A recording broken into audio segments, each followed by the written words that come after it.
Good morning, friends. I'm going to take the next 15-20 minutes to talk about some of the raw material challenges I think that the Indian home and personal care industries could be facing in the years ahead. I will be coming essentially from a surfactant perspective, and I will be dwelling on some of the key surfactants which are used in India, and then turn my attention to the raw materials needed to make them, with the focus just on two of them, LAB and ethylene oxide. And I will then wrap my presentation up with a few conclusions.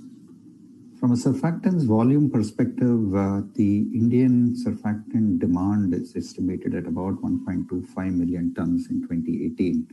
And I dare say that the demand in 2019 was not very different. As you can see from the pie chart on the left, the LABS is the dominant surfactant in use in India, accounting for almost 3/4 of the total demand. The next most important are the fatty alcohol ethoxylates in the sulfated form, and these account for about 8% of the total market. The LABS's domination essentially comes from the fact that it is the dominant surfactant used in fabric wash, as also in hard surface and cleaning, besides wide use in several industrial cleaning applications, particularly in the textile processing industry. The fatty alcohol ethoxylates are more widespread in the personal wash segment, as well as some limited use in home care as well. The fatty alcohol sulfates are more dominant in oral care, although there is some limited use in some non-wash industrial applications as well. MES has flattered to deceive and now accounts for really a negligible share of the fabric wash market in India, largely because of some of the issues related to the stability of the formulation, etc. AOS has carved out a niche.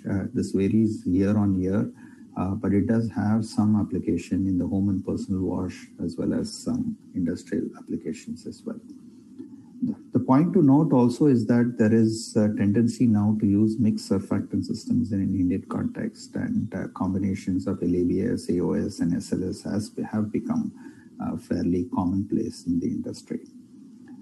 The personal care industry does provide some opportunity for performance-oriented surfactant systems to be used, whereas the home care segment, which is the larger volume one, is still very price sensitive and largely commoditized.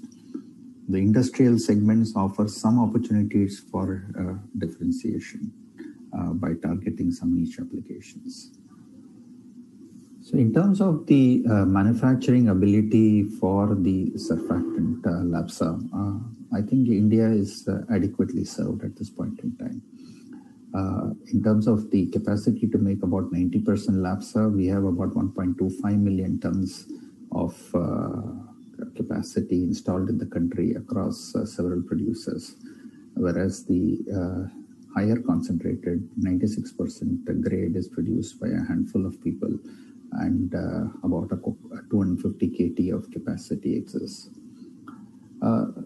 In terms of demand, I think the domestic demand is about 845 KT, which when added to an export of about 90 KT translates to a total demand of about 935 kilotons.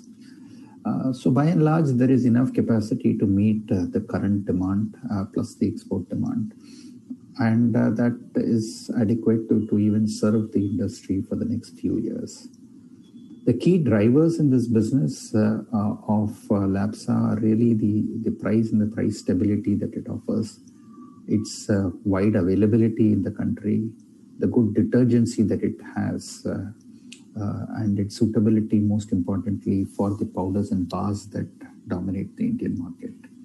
So the takeaway is that the LABSA market is adequately served. It will be that way for the next few years, and I really don't see any big crunch coming in terms of the ability to supply the needs for the home and the personal care industries. That, however, is not the case with the Indian LAB market. As you can see in the slide on the left-hand side, the production and demand for LAB have not kept in sync.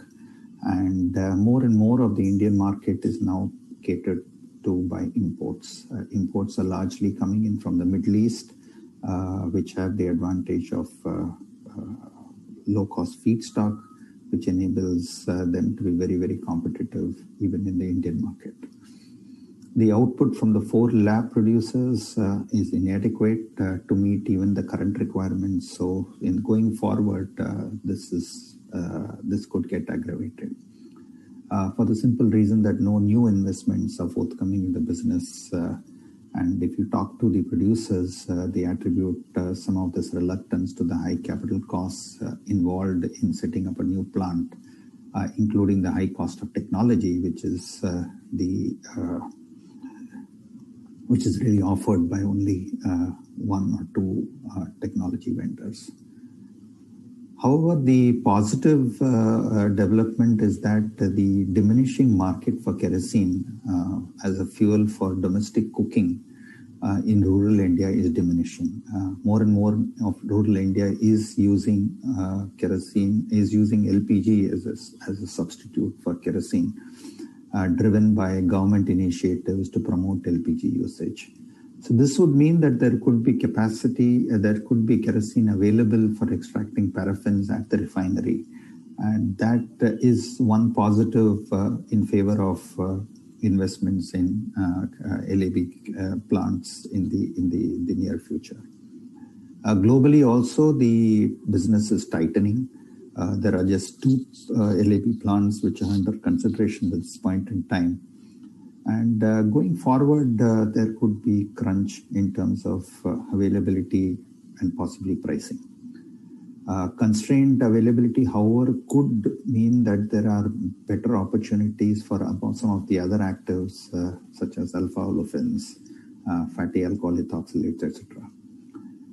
The alternatives may also get a leg up from the fact that India is moving qualitatively in terms of the kind of detergents that consumers use, and there is a growing market for premium detergents and also for some liquids.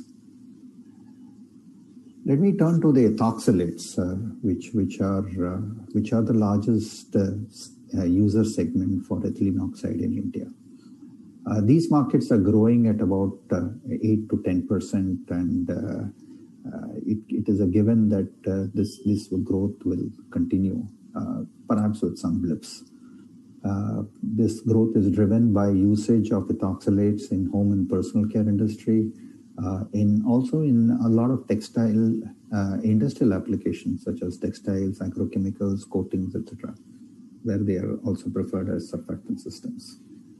The largest volume of the ethoxylates which are used in India are the fatty alcohol ethoxylates. And these are largely used in the low mole form in shampoos and in a higher mole form in some home care applications. The alkyl phenol ethoxylates are the second largest kind of ethoxylates used in India. And the most common one is the nonyl phenol 9-mole ethoxylates, which finds wide use in the textile, paper, crop protection, and coatings industry. There are no restrictions on the use of alkyl phenol ethoxylates, in particular nonyl phenol, but these have been put in place elsewhere in the world. The point to note here is that India is in the process of setting up a national chemical policy which will begin to regulate and examine more critically some of the problematic chemicals out in commerce. And alkyl phenol ethoxylates could come under the scanner.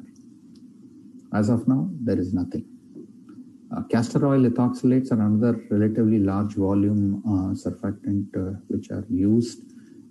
India is the world's largest producer of castor oil, accounting for more than 90% of the global production. And these surfactants are used in a wide range of industrial applications in textile dyeing, as emulsifiers for agrochemicals, etc. So ethylene oxide consumption will continue to rise, and we can see here that on the left-hand side that by 24-25, you could see demand of ethoxylates, demand of ethylene oxide just for ethoxylates ranging around 275 kilotons. The constraint again will be on the raw material needed to make ethoxylates, which is ethylene oxide. The current market is served by just one producer, although he has 4 plants from which it is produced, and these are all located in Western India. The capacity is currently adequate, but it may soon not be the case. And as you can see from the chart on the right-hand side, by 2024-25, it is estimated that about 140 KT of additional EO capacity will be needed in the country to meet several applications, ethoxylates being an important part of that. Another point to note that the producers who make ethoxylates are largely, for the merchant market, are largely focused on making MEG for their polyester requirements, and purified ethylene oxide is really a small part of their business. There could be some new investments coming in because more and more refineries are now looking at fuel or de-emphasizing fuels and instead looking to petrochemicals as a way of value addition and profitability. But what India needs most, I think, is now co-location of ethylene oxide and derivative capacity, and that is something that is I think, not evident at this point in time. Much of the EO that is produced in India is carted by road, by tankers to large distances, despite efforts by the supplier to optimize the distribution. One other interesting possibility is, can we build more ethylene oxide plants based on ethyl alcohol? There is already one in the country, but can we build more? This is an interesting development, considering that there is also a preference for the so-called green ethylene oxide, and there is at least one plant which has been built in the United States to serve this new need. So in summary, the Indian surfactant industry is, I think, on a strong growth path, although the base is still small. The volume and type of surfactants which are used in the Indian context will change, but I don't think the dominance of LABS will erode very significantly, although some oleochemical-based surfactants could take up some of the slack. Pricing and availability will dictate how fast the diversity, if any, will set in. And also, if some of the industry majors take a lead and reformulate their products with some of the new surfactants, others will follow.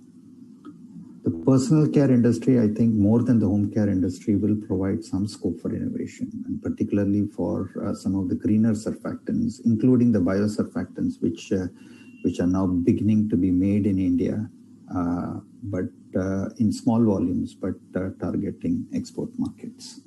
So that's my perspective on what I think are some of the changes which are happening in the raw material scenario for surfactants. And I will be happy to answer any questions. Thank you.